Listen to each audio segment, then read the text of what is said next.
How to cancel an order on SHEIN application. So hello guys, welcome back to my YouTube channel. In this video I'll be showing you how to cancel an order on SHEIN.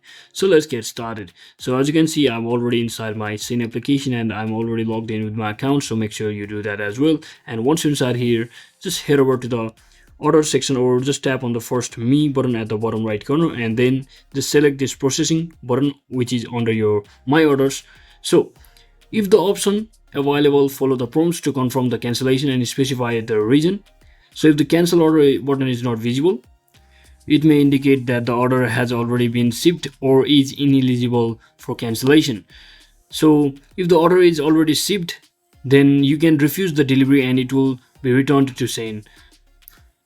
So you can basically head over to all orders option over here, and as you can see currently I haven't ordered anything. So if you see any of your orders, you can just tap on select order that you want to cancel and click on cancel order just like that, and you should be successfully canceling an order on SHEIN application.